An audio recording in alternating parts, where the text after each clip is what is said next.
AI is coming to a workplace near you. This is a new technology that employers obviously are eyeing with the view to improving productivity and making sure that their employees are constantly working and working on exactly the right thing in exactly the right way, etc., etc. It's a drive for efficiency. And on one hand, you can understand why they would do that. They are, after all, paying you to do your job. But on the other hand, it does run the risk of turning the average workplace into a kind of, well, almost domestic tyranny, where all day, every day, you spend your time under intense surveillance that reaches dystopic levels that the average 20th century author of dystopian fiction couldn't even imagine. So let's begin with Amazon, because Amazon are well aware that AI is coming and they think it's going to be great. As you can see, this is an article about Amazon, and they are very optimistic. They think that AI is going to, most organizations will use AI and they do expect to benefit from it, mostly in the generative tools, which honestly is probably a good thing. If you want to create like a schedule or a spreadsheet or something like that, what would take a human being an hour to do will probably take AI 20 seconds to do. So yes, this kind of dog work, the busy work of just getting on with the day's job, maybe that will actually become really helpful. And so people will need to acquire skills to use these things, but they can go on training courses, etc., etc. That's actually not a terrible thing. And everyone's expecting AI's productivity payoff to be profound. They're expecting an almost 50% boost in productivity, which possible. And the employers are well aware that their employees are going to need training in this. And we have some information about what happened when Amazon automated their various warehouses and infrastructure and so and so. Now, a lot of the employees were, of course, worried that, what's happening to my job? And they tell us that, in fact, the job changes. When Amazon automated its retail employees' tasks, it didn't eliminate their jobs, but it did fundamentally change them. Vendor managers are now more auditors than doers. They go from typing to selecting. When there are mistakes, often what we find is that they now need to have the skills to diagnose what inputs into the algorithm may be wrong. It shifts from making outputs, how many units to buy, to changing inputs. So, okay, your job changes and you become just the auditor of the AI. It's probably a lot easier, to be honest, so it's probably quite a nice upgrade. And for now, the AI makes mistakes, but there's going to be an iterative sort of Bayesian process in which, over time, the algorithm is trained to make fewer and fewer mistakes. And when it's making one mistake in a million or 10 million or a billion or something like that, how many auditors are actually going to be needed? So I think this will slim down the number of people who are required to actually watch the AI work. But I think that's a future problem, and I'm not the sort of person who tends to complain about, oh, new technology is destroying jobs. Yeah, I mean, I don't have the blacksmithing skills of a 9th century Saxon, because, of course, I don't need them. But technology evolves, new jobs are created, new opportunities are created. I'm not one of those people who wants to kind of freeze the market in place. I do accept that it is a process of creative destruction. But I think that is worth being aware of, that this is probably going to be the case. And it's not all doom and gloom. However, we also have another side of work, which is not from the employee actually doing the labor, but from the management who are looking down at the employees, making sure that they're doing their labor. Now, in a normal job, this is based on trust. Like with my employees, I trust that they are working, because why did I hire them if I didn't think they were going to actually do it? And why would they want to be dishonest? I don't think I've hired bad people. Therefore, I can put my trust in them. And if you put your trust in people, it tends to ennoble them. They tend to live up to the expectations because they want to live up to them. But this is the opposite of what happens when you put AI in charge of people, or at least in charge of monitoring them. And as the Guardian here tell us, at call centres, AI systems record and grade how workers handle calls, often giving failing grades for not sticking to the script. Some corporate software spies on workers to see whether they ever write the word union in their emails. Well, this is going down a dark path, isn't it? I've worked at call centres before, and often you do want to go off the script to have a more human conversation with the person that you're dealing with and actually show them that you are, well, interested in the actual problem, that their particular problem, not some sort of off-the-shelf solution that everyone is supposed to have. So they feel that they're more, well treated by the company. You would think that's a good thing, but for some reason, these companies have incredibly rigid scripts. But as they carry on, As technologies grow ever more sophisticated in monitoring, surveilling, and speeding up workers, many workplace experts say US businesses, labor unions, and governments are not nearly doing enough to protect the workers from the tech's downsides. Workers are being constantly monitored, and AI-based monitoring tools can make mistakes that translate into unfair pay cuts or firings. Completely true. But also, is that the world you want to live in? Do we want to live in a world where the AI is just constantly watching us and I have to constantly be like, oh God, if I take 10 seconds break to stretch or to clear my mind or to think about what I'm doing, whatever it is I'm working on, the AI isn't going to be like, yep, no, that's a fair, minute or something that I've spent gazing into space thinking about how I could improve this piece of work. That's just going to see lack of productivity because the AI is going to treat you as if you were a machine. But of course, human beings are not machines. And the Europeans are actually quite a lot further ahead in worker protections on this than we are. As you can see here, the German companies and labor unions are very concerned about this, and they're actually getting ahead of the curve to say, now hang on a second, the AI should be there to help us do our jobs better, not to monitor us and become an oppressive force that makes us hate our daily life in the office. In Europe, workers have stronger rights to obtain information and participate in decision-making. In the US, where there is a union present, workers will have some information rights about AI and hopefully a voice in how it's used. Where unions aren't present, workers have no information rights and all they see is the effects of the technologies on them. So you can very much feel like you are just the subject of an impersonal and practically omniscient, godlike, indifferent, categorical machine. All it is doing is watching your performance. I mean, that really does thin you down from being a fully realized human being and a core part of the business to just a cog in the machine. Is this the world that we want to build?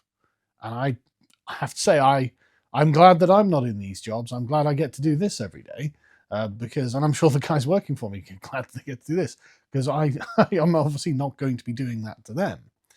And obviously, employees have been telling employers, well, hang on a second, this is actually not good for my mental health. Demand for employee surveillance between March 2020 and June 2023 grew 54%. So more and more companies are adopting this. And as they tell us in CNBC's article here, employees are noticing 51% say they're aware their employer uses technology to monitor them while they are working, according to data from the American Psychological Association. Well, that's not great, is it? Because what that does is creates a kind of adversarial relationship that the employer has with the employee. There's no longer the trust there that made the business work and operate as it did. Now the office itself feels like a hostile environment because there is no goodwill between the employer and the employee. This is deeply damaging to the business and the interpersonal relationships you have in an office, the professional relationships. This intercedes in those. And we should be very cautious about anything that interferes with our personal relationships, because really all of the good content of our lives is found in our personal relationships, in the quality of how we get along with the people around us. It lies our true sense of self and happiness. So this is something that you really have to be worried about. This is something you really have to be cautious about. And I found this Reddit post the other day where it's just terrifying, to be honest. I'm genuinely worried about the future of the West and the daily grind that people have to go through. Because it's one thing having to do a job that you're not particularly interested in. I've done many, many, many different jobs before I became someone who did something like this. And one thing that was very important is not actually the job itself. Most jobs aren't terribly exciting. Most jobs are kind of just, you're doing whatever you're doing. You're filling out a spreadsheet, you're updating a website, you're doing something for someone else and you're being paid to do it. So you're not necessarily personally invested in it. However, if the office environment is nice, if you have a good relationship with your coworkers, if the boss isn't constantly breathing down your neck, again, when I was doing this, AI didn't even exist, so thank God for that. But assuming the boss isn't constantly breathing down your neck, it can be a very nice experience. Sure, you're a bit bored and maybe you've got your headphones in as you're typing away, doing whatever, answering emails, doing whatever it is you have to do. And this is going to change that and make that really horrible. So I'm just going to read through this. From the post is from someone who says, look, employee monitoring software has gone off the deep end with AI. Had the pleasure of sitting through a sales pitch for a pretty big productivity monitoring software suite this morning. Here's the expected basics for what this application does. Full key logging and mouse movement tracking. This has been around for ages. It has been around for ages. But again, why would you want to work in the panopticon? Bentham's constant, and just to be clear, the panopticon was a prison. It was designed to be able to monitor the prisoners at all times. And what they're suggesting is, let's take that philosophy to the workplace, because surely this will improve employee productivity. And I suspect that employee productivity is actually improved by making them feel happy and welcomed and trusted and safe in their employees and in their environment. Anyway, it takes a screenshot of your desktop every interval between 10 seconds to 5 minutes as part of every RMM I know, keeps track of the programs you open and how often, also standard, creates real-time recordings and heat maps of where you click in any program. Nearly all websites also do this. Here's where it gets fun. I mean, I'm not a big fan of those things anyway, but this is where it gets bad, right? It allows your manager to group you into a work category along with your coworkers. Then it uses AI to create a productivity graph from all of your mouse movement data, where you click, how fast you type, and how often you use backspace, the sites you visit, the programs you open. I mean, I use backspace all the time because I type really fast, but watch the screen. And so I'm always making little mistakes, but I'm still a quick typer. So anyway, the sites you visit, the programs you open, how many emails you send, and compares all of this to your coworkers' data in the same work category. All of these things are not necessarily signs of productivity, right? Sending dozens of emails a day might be a sign that you're not a very good communicator, for example. You might have communicated all of the necessary points in the first email, requiring maybe not even a reply on your part. They say, yeah, that's great, thanks, get that done. You don't even necessarily need to reply to it. You might say one word reply, say, yeah, no problem, I'll get this done by Tuesday or whatever, right? But if you've got a dozen emails going back and forth, so like, what do you mean by this? What do you mean by this? What do you mean by this? We don't know that, you don't know that that's what productivity is. So, and just, again, lots of clicking might mean you don't know what you're looking for.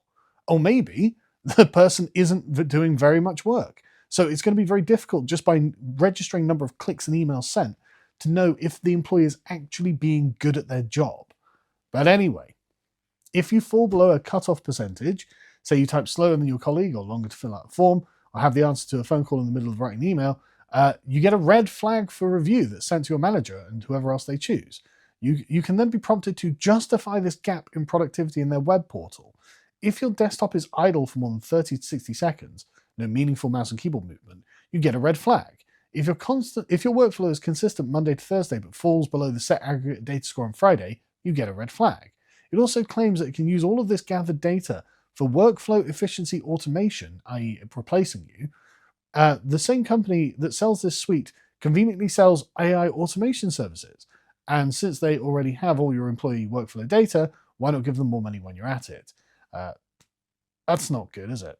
That's what a...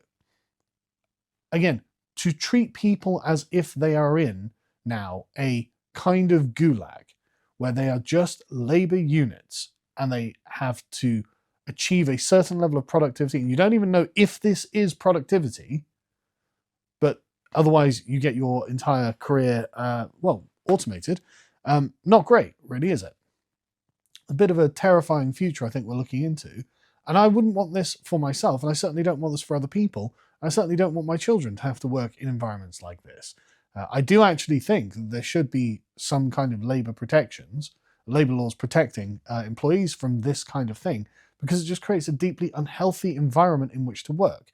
And I think that if we don't begin with those things, decades down the line, those things will come in because of the, frankly, inhuman atmosphere that we're creating in offices now, which is where people spend a huge amount of their day every day. And in 100 years' time, they'll be shocked in the same way we're shocked at the lack of child labour laws in the Victorian era. Like, they'll look back and go, God, why did they put up with that? Why was that accepted? Why did they even think that that was a good idea at the time? And I think that we'll be in that position, like now, being looked at in a couple of 100 years, being like, well, why did they stand for this? So anyway, good luck if you're a wagey.